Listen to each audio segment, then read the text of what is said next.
Hello, everyone. Welcome to our podcast series, Be in the Know. For today's episode, I've invited Xavier Pavie, a professor at ESSEC Business School, to talk about responsible innovation. So thank you, Xavier. To start, can you explain why we need to rethink innovation? Actually, the last couple of decades, we can see that we have an issue, and the main issue is mainly innovation is focused on profit for the company, what kind of revenue I can generate through my innovation, and we don't think so much about the consequences of innovation, which is a big issue. For example, for instance, the issues about the climate change have a very strong link with innovation, as well as, for instance, human species. What we do with our body, for instance, we talk about cyborg, we talk about transhumanism, and so on and so forth. And we have an issue behind that, because actually, to what extent, there is a very famous sentence to explain that, it's to what extent we want to play God, we want to transform ourselves. And the third one is about democracy or politics. Nowadays, organizations want to use data, and they want to record ourselves. It could be on the street, it could be online, it could be wherever you want. But actually, everything is linked to innovation, because you need camera, for instance, to record people. You need algorithm to know exactly what people are doing online. You need to use environment, for instance. If you want to produce, let me just give you an example, a smartphone. You need to do the touchscreen. To do the touchscreen itself, you need rare earth. And to do the touchscreen, to get the rare earth, you need to extract them. You need to mine, actually, to get the rare earth. And then we are not able to recycle them. So there is two pollution behind this approach. First of all, to extract, to mine the rare earth, to do the touchscreen. And then when your smartphone is over, you cannot able to use it, you're going to throw it away, and you won't use it at all, and you won't recycle it. So that's a big issue. And we have billions of smartphones every single day in the world, and we don't think about what is the life after I'm using it. So we need to rethink innovation on at least on two sides. The first one is, to what extent innovation should be only linked to profit, to make benefit. And the second one is thinking about innovation because what we are doing could be wrong for the planet, could be a bad thing for human body, or it could be a bad thing for democracy as well. Okay, so we know we need to be more responsible. What exactly is responsible innovation? Actually, I like to use responsible innovation for many reasons. The first one is, in English, it's very clear what responsibility is, which is not the case in French, for instance. Let me explain to you. In English, you can use liability, or you can use accountability, as well as responsibility, which is not so clear in French, for instance, because we use responsable, and behind responsable, you have plenty of things. So responsible innovation makes a lot of sense. Responsibility comes from the Latin word respondere, and respondere means you're accountable of what you're doing. So actually, when I want to innovate, when I innovate in a certain field, I have so many responsibility of what I'm doing. So I need to integrate this responsibility into my innovation process management. The innovation process management is very simple to understand. You have an idea, you have to think about it inside your company, then you will launch it, and then you have to recycle it. So you should integrate responsibility all through the innovation process management. And in that way, you would be able to think about what I'm doing now. Is it a good idea or not a good idea? To what extent I can harm the planet? To what extent it's good for human body? To what extent it won't harm the people on their life, their daily life, in their democracy way of life, for instance? I need to think about what I'm doing. And to think about what I'm doing is all the process long. It's not just at the end of the idea, at the end of the product, at the end of the service. Basically, most of the time, when we think about, I need to be responsible, I'm just thinking about responsible at the end of the product. How is it possible to recycle it, for instance? But most of the time it's too late. So the smartphone I've built, actually, I'm not supposed to think about it when it's done, when it's over. I need to integrate the responsibility since the beginning of the idea. To what extent this smartphone should be responsible from the beginning, from the original idea, to make sure that I'm going to integrate the responsibility about what are we able to do with a smartphone? How is it possible to build a smartphone? What kind of supply chain I'm going to use to do the smartphone? How I will be able to recycle it? How people will use it? And so on and so forth. There are several questions for each single step of the innovation process management should lie to responsibility. Okay, so that gives us an idea on what responsible innovation looks like and why we should rethink innovation. And then the question is, how exactly do we rethink innovation? And I know that you are a philosopher, so do you think that philosophy is well suited to helping us rethink innovation? Actually, the last 10 years, I thought about how is it possible to improve innovation. Because of what I'm saying, I said that innovation harms the planet. There is no doubt. The capitalist system actually encourage innovation in a bad way, because the capitalist system encourage companies to get profit as soon as possible due to the very competitive environment. So we have absolutely no other possibility to think differently. We have to think about the profit it can be generated by the innovation. And I was looking into different concepts to deliver a better innovation. And I think about to what extent we can integrate care. Care is very useful name in English, useful word in English, because you take care of someone. You take care of someone else. You can take care of the society. You can take care of the planet. You can take care of something else. And caring is very powerful word in English. So innovation care, and I wrote an article about it. Innovation care make lots of sense to me. But actually, I've decided to go a bit further and to think about not just about word, but the concept itself and the concept of philosophy.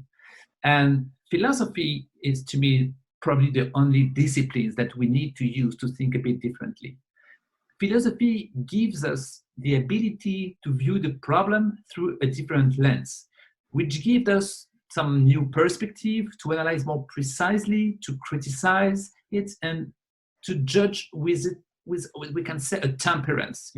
A temperance. It's very important, because actually, what is the main problem of innovation is we don't have so much temperance. We want to do things, and that's it. We don't think about it. We don't want to take a distance, a step back, actually, when we do think. And philosophy can help us for that. Why?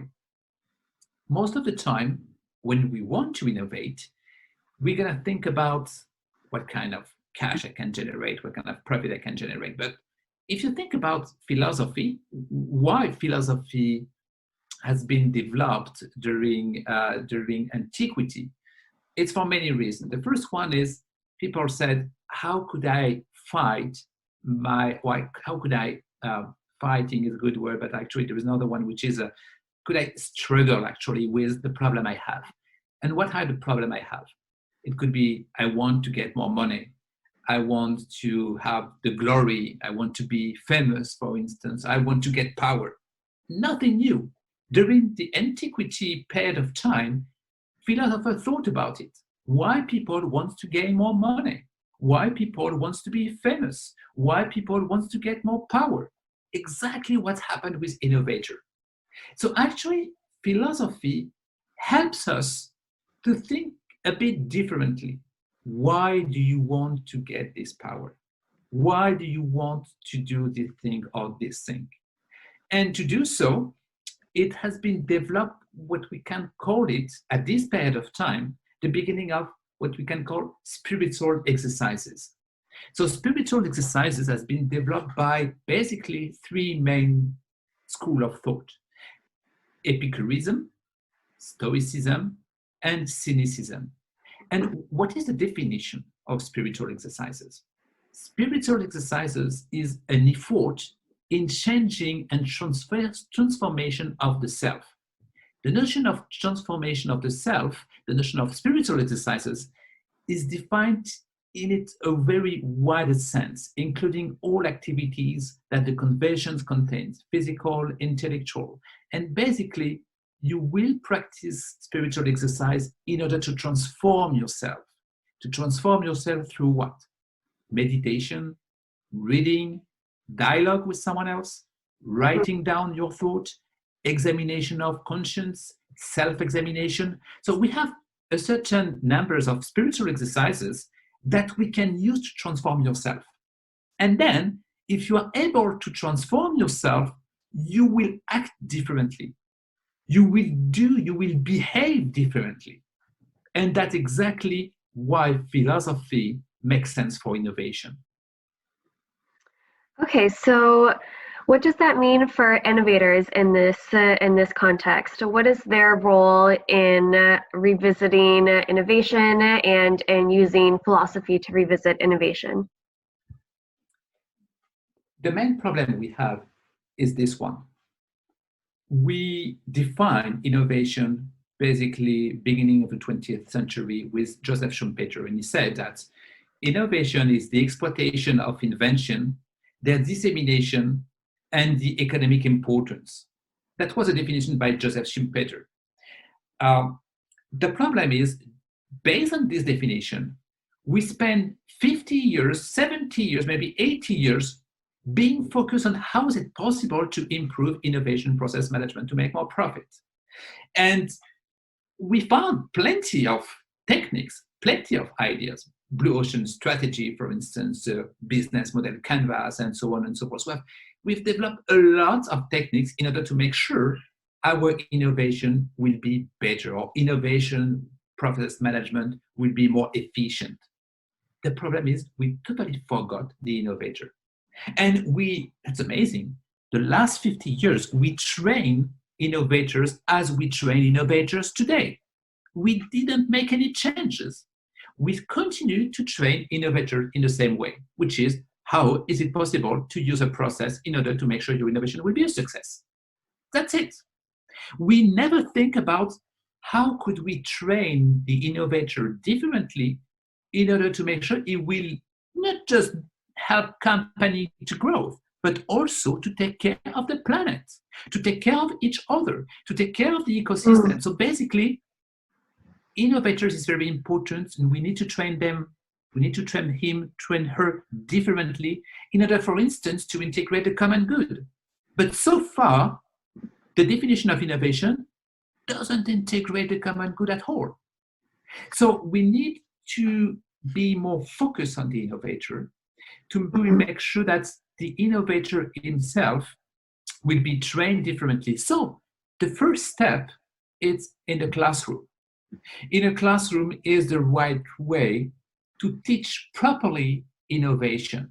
And teaching properly innovation means what? It means shouldn't be just focus on profit, shouldn't be just focus on how could I get a better market share, how could I give more money to the shareholders, but also how my innovation won't harm the planet, or maybe better, can have a positive impact on the planet, on the people, and so on and so forth.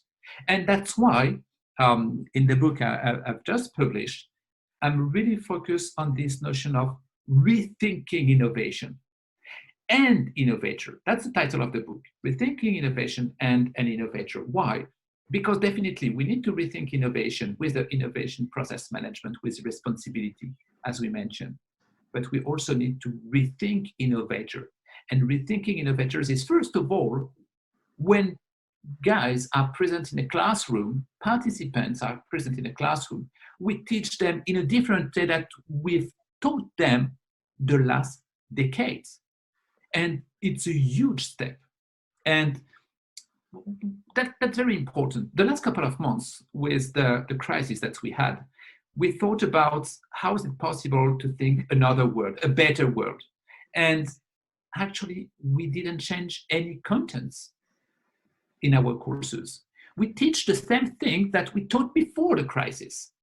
So if we want to transform the society, if we want to have a better, responsible society, a better, sustainable society, we need to have better human, better people, better person. If you don't transform the person, the way we teach them, the way we train them, we're going to have the same thing.